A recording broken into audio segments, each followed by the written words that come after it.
जीवन में असंभव कुछ भी नहीं है और जब जागो तब सवेरा होता है। अगर आपको ये लगता है कि मैंने बहुत से बुरे काम किए हुए हैं और अब इन गलत कामों को सुधारने के लिए कोई भी विकल्प नहीं है, तो आपको गौतम बुद्ध के जीवन की ये कहानी एक बार अवश्य सुननी चाहिए। एक दिन बुद्ध श्रावस्ती के ही एक गांव में भिक्षाटन के लिए पहुंचते हैं। जब बुद्ध गांव में प्रवेश करते हैं तो देखते हैं कि पूरे गांव में सन्नाटा छाया हुआ है।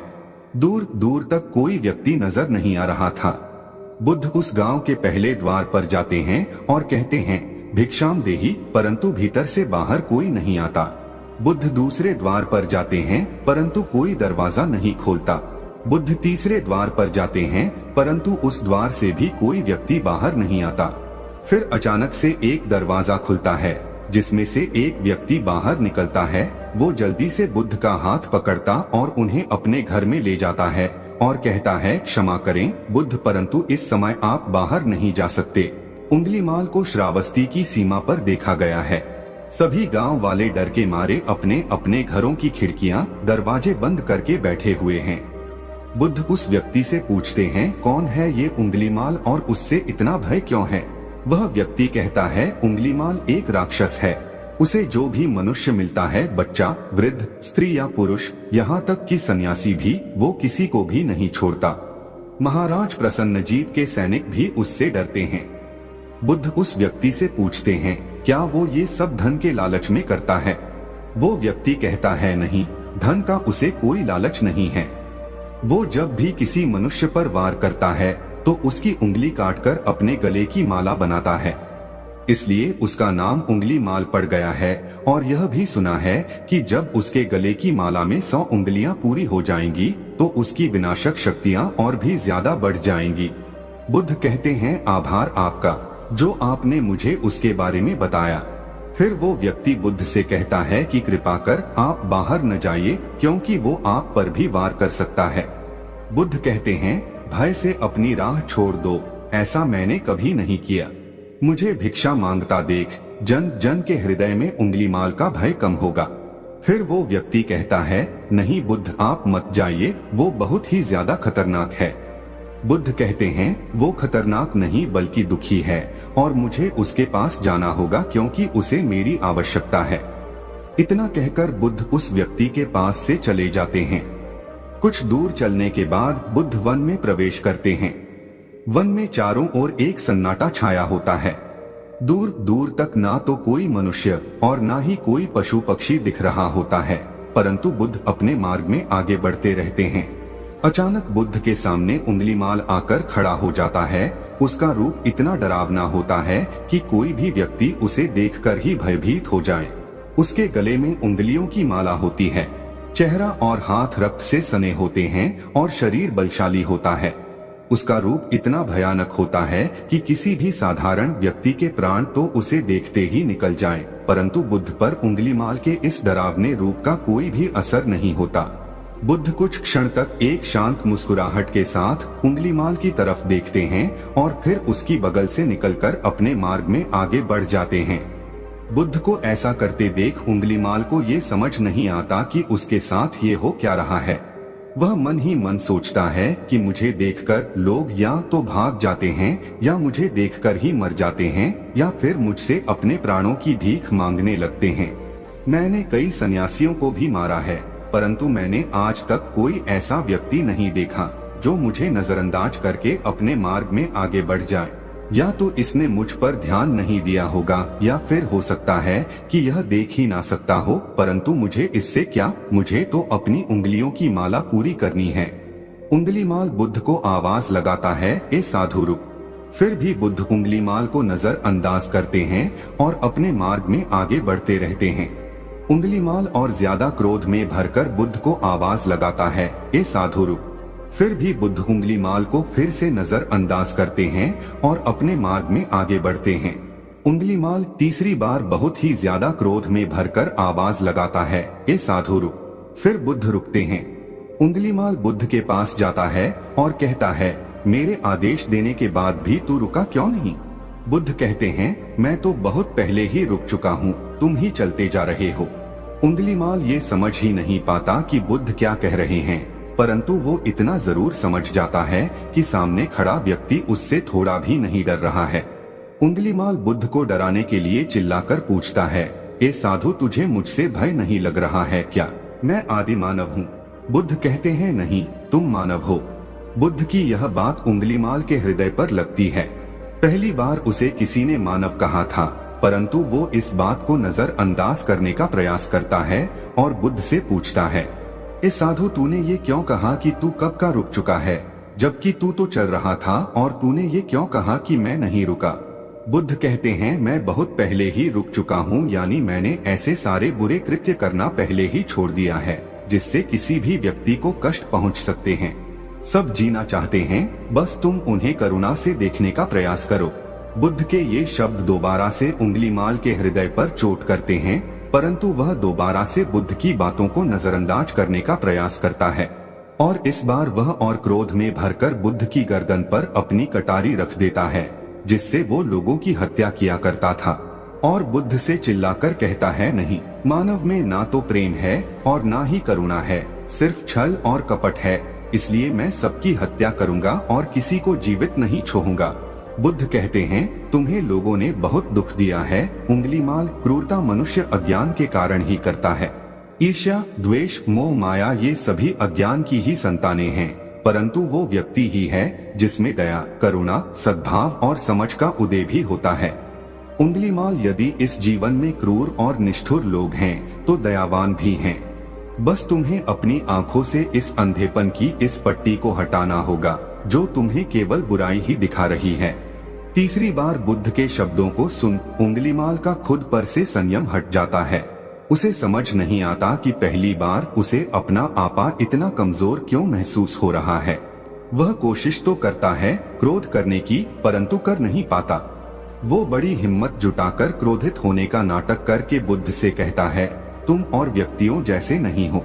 बुद्ध कहते हैं, मैं हर व्यक्ति जैसा ही हूँ, बस जागृत हूँ और यह सिद्ध कर रहा हूँ कि हर व्यक्ति में जागने की क्षमता है। मेरा मार्ग क्रूरता को दया में परिवर्तित करता है। उंगलीमाल, तुम अनजाने में घृणा के पथ पर हो, बस इस क्षण रुक जाओ। तुम्हारे भीतर भी ये क्षमता है कि तुम दया और करुणा के पथ पर चल सको। इतना सुनते ही उंगलीमाल के हाथ से कटारी जमीन पर गिर जाती है और उसकी आंखों से आंसू बहने लगते हैं। भला कोई कब तक बुद्ध को अनदेखा करेगा? उंगलीमाल रोते हुए बुद्ध से पूछता है, क्या आप वही हैं जिन्हें लोग बुद्ध कहते हैं, जो लोगों को मुक्ति के मार्ग पर चलना सिखाते हैं? फिर बुद्ध कहते हैं कि हाँ, मैं वही हूँ और तुम्हें भी मुक्ति के मार्ग पर ले जाना चाहता हूँ। फिर उंगलीमाल कहता है, परंतु मैं अब बहुत दूर निकल गया हूँ। मैंने बहुत हत्याएं करी हैं और बहुत पाप करे हैं। मैं अब चाहकर भी वापस नहीं लौट सकता और मेरा वापस लौटना अब असंभव है। बुद्ध कहते हैं, असंभव कुछ भी नहीं, जब जागो तभी सवेरा। उंगलीमाल कहता है, मैं अब पुनः जीवन की ओर नहीं मोड़ सकता, बहुत देर हो चुकी है। बुद्ध कहते हैं, तुम में इतनी चेतना है कि तुम जानते हो कि जो तुमने अब तक किया वह बुरा था। इसका अर्थ यह है कि तुम जानते हो कि क्या अच्छा है और क्या बुरा है। उंगलीमाल, जिस दिन से तुमने अच्छा कार्य करना शुरू कर दिया, उस दिन से तुम्हारा एक नया जीवन शुरू हो जाएगा। फिर उंगलीमाल कहता है, मैं कितने भी अच्छे कार्य क्यों न कर लूं, परंतु लोग मुझे उसी दृष्टि से देखेंगे और मुझे चैन से जीने नहीं देंगे। बुद्ध कहते हैं, उंगलीमाल, यदि तुमने हिंसा का मार्ग छोड़ा तो मैं तुम्हें मार्ग दिखाऊंगा और तुम्हारा संरक्षण करूंगा और तुम्हें लोगों की घृणा से बचाऊंगा। बस पहला कदम तुम्हें ही उठाना होगा। उंगलीमाल पूछता है, क्या ये हो सकता है? बुद्ध कहते हैं, अवश्य हो सकता है। तुम में असामान्य बुद्धि है उंगलीमाल, तुम परम सत्य के पथ पर बहुत आगे जाओगे। उंगलीमाल रोते हुए बुद्ध के चरणों में गिर पड़ता है और कहता है, मैं आपको वचन देता हूँ कि मैं सारे बुरे कृत्य करना छोड़ दूंगा और आपके पीछे करुणा के पथ पर चलना सीखूंगा। कृपा कर आप मुझे अपना शिष्य बना लीजिए। बुद्ध कहते हैं, मैं किसी को अपना शिष्य नहीं बनाता, बल्कि व्यक्ति स्वयं मेरे संग से जुड़ता है। उंगलीमाल उसी समय बुद्ध का भिक्षु बन जाता है। बुद्ध का भिक्षु बनने के बाद उसका नाम अहिंसक पड़ जाता है। फिर बुद्ध ने जैसा उसका नाम रखा था और वो ठीक वैसा ही वह बन चुका था। जब अहिंसक प्रथम बार अन्य भिक्षुओं के साथ एक गांव में भिक्षाटन के लिए जाता है तो गांव के कुछ लोग उससे बदला लेने के लिए उसे लाठी डंडों से पीटने लगते हैं। जब ये बात बुद्ध को पता चलती है तो वे तुरंत उसे बचाने के लिए उसके पास पहुंचते हैं और अपने शरीर को उन लाठी डंडों के बीच में ले आते हैं जो अहिंसक को पड़ रहे थे। बुद्ध को देखकर वे गांव वाले डंडे और पत्थर मारना बंद कर देते हैं। सभी लोग बुद्ध से कहते हैं, बुद्ध क्यों आप इस हत्यारे उंगलीमाल की रक्षा कर रहे हैं? न जाने कितने लोगों की जानें ली हुई हैं इसने। बुद्ध कहते हैं, अब यह उंगलीमाल नहीं है बल्कि इसका नाम अब अहिंसक है। अब यह आपकी ही तरह एक मानव है। वे गांव वाले कहते हैं, ऐसा आदमी कभी नहीं बदल सकता। बुद्ध कहते हैं, यह बदल चुका है, बस आप सब लोग इसे अपनी पुरानी दृष्टि से देख रहे हैं। यदि यह उंगलीमाल होता तो क्या आप में से किसी में भी इतना साहस या बल होता कि कोई इसे एक उंगली भी लगा सके? ये आपका हर वार खाता रहा और क्या इसने आप पर कभी पलटकर वार किया? नहीं ना। क्या ये परिवर्तन आपको नहीं दिखा? आज इसने अपना लहू बहा से अपने सारे बुरे कृत्य धो डाले हैं। आप लोगों के द्वारा इतनी मार खाने के बाद भी इसकी आंखों में आपके लिए क्रोध नहीं है। क्या यह बदलाव आपको नहीं दिख रहा है? यह तो बदल गया, परंतु आप कब बदलोगे? इतने में ही उन गांव वालों में से एक स्त्री कहती है, यह परिवर्तन मैंने स्वयं देखा है।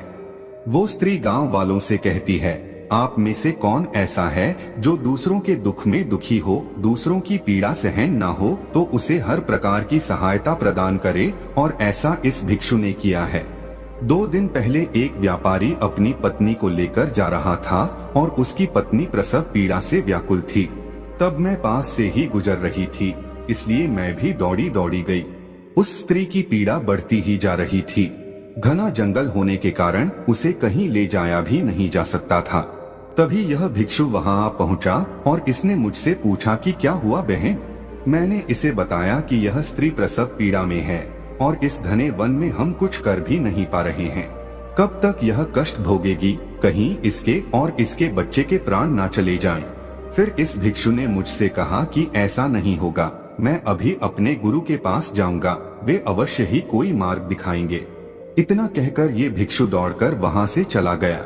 बुद्ध कहते हैं कि फिर व्यथित हो अहिंसक मेरे समक्ष आया और मेरे पैरों में गिरकर मुझसे कहने लगा, बुद्ध एक स्त्री गहन प्रसव पीड़ा में है और उसकी पीड़ा बढ़ती ही जा रही है, कहीं माँ और बच्चे को कुछ हो न जाए। ये सब सुनकर बुद्ध ने कहा कि दौड़कर जाओ और उससे कहो, बहन जिस दिन से मेरा जन्म हुआ है मैंने जानबूझकर किसी भी प्राणी को कष्ट नहीं पहुंचाया है। मेरे सत्कर्म तुम्हारा सुरक्षा कवच बने और आपके शिशु की रक्षा करे। अहिंसक ने मुझसे कहा, परंतु यह तो असत्य होगा बुद्ध। सत्य तो यह है कि मैंने आज तक बहुत से प्राणियों को कष्ट पहुंचाया है। यदि मैंने ऐसा कहा तो वे माता और शिशु उसी क्षण प्राण त्याग देंगे। फिर बुद्ध ने कहा, तो तुरंत जाओ और उस स्त्री से कहो, बहन जिस दिन से मेरा एक नया जन्म हुआ है मैंने सभी बुरे कृत्यों को त्यागा है और उस दिन से मैंने किसी भी प्राणी को कष्ट नहीं पहुंचाया है, और मेरे सत्कर्म आपका सुरक्षा कवच बने और आपके शिशु की रक्षा करे। फिर अहिंसक ने बुद्ध से पूछा कि क्या मेरे सत्कर्म उन्हें बचा लेंगे? बुद्ध ने कहा कि अवश्य यह तुम्हारी अपनी कमाई है, या तो तुम इसे अपने लिए बचा कर रखो या फिर किसी पराये पर खर्च कर दो। अपने कमाए सत्कर्म को किसी पराये पर न्योछावर करने से पहले अहिंसक ने एक क्षण नहीं सोचा और वो उसी समय उस स्त्री और उसके शिशु की जान बचाने के लिए वहां चला आया। वह स्त्री कहती है कि हाँ, यह भिक्षु दौड़कर वहां आया और अभी भी वो स्त्री गहन पीड़ा से जूझ रही थी। इसने अपने दोनों हाथ जोड़े और आंखें बंद करके कहने लगा, बहन जिस क्षण से मैं भिक्षु बना हूँ उस क्षण के बाद मैंने कोई भी ऐसा कृत्य नहीं किया जिससे कि किसी भी प्राणी को कष्ट पहुँचे। मेरे सत्कर्म आपके लिए सुरक्षा कवच बने, आपकी और आपके शिशु की रक्षा करें। और इतना कहते ही उस स्त्री ने अपने बच्चे को जन्म दे दिया। फिर बुद्ध कहते हैं कि दूसरों के दुख से दुखी होने वाला यह व्यक्ति अहिंसक कैसे किसी को दुख दे सकता है? यदि ये भिक्षु मन का सच्चा ना होता तो वह स्त्री कब के अपने प्राण त्याग चुकी होती। फिर अहिंसक ने बुद्ध से कहा है कि इन्हें मत रोकिए बुद्ध, इन्हें मारने दीजिए और तब तक मारने दीजिए जब तक कि इनके मन का क्रोध शांत ना हो जाए। फिर बुद्ध अहिंसक से कहते हैं, कर्म और गुणों के भंडार हो तुम, आज तुमने अपने नाम अहिंसक को सिद्ध कर दिया है। बुद्ध और उस स्त्री की बात सुन वे सभी गांव वाले कहते हैं, आप सही कह रहे हैं बुद्ध, अहिंसक बदल चुका है और हमसे ही देखने में भूल हो गई थी। इस कहानी से हमें यह सीखने को मिलता है कि लोग सोचते हैं कि उन्होंने बहुत सारे गलत काम किए हुए हैं, अब इन गलत कामों को सुधारने के लिए कोई भी विकल्प नहीं है। इस पर गौतम बुद्ध कहते हैं कि चाहे आपने अब तक कितने भी बुरे काम क्यों न किए हुए होंगे, लेकिन अगर आप एक विचार को अपने मन में लाते हैं कि अब मुझे कुछ सही करना है, तो वही विचार आपके रूपांतरण का कारण बन सकता है।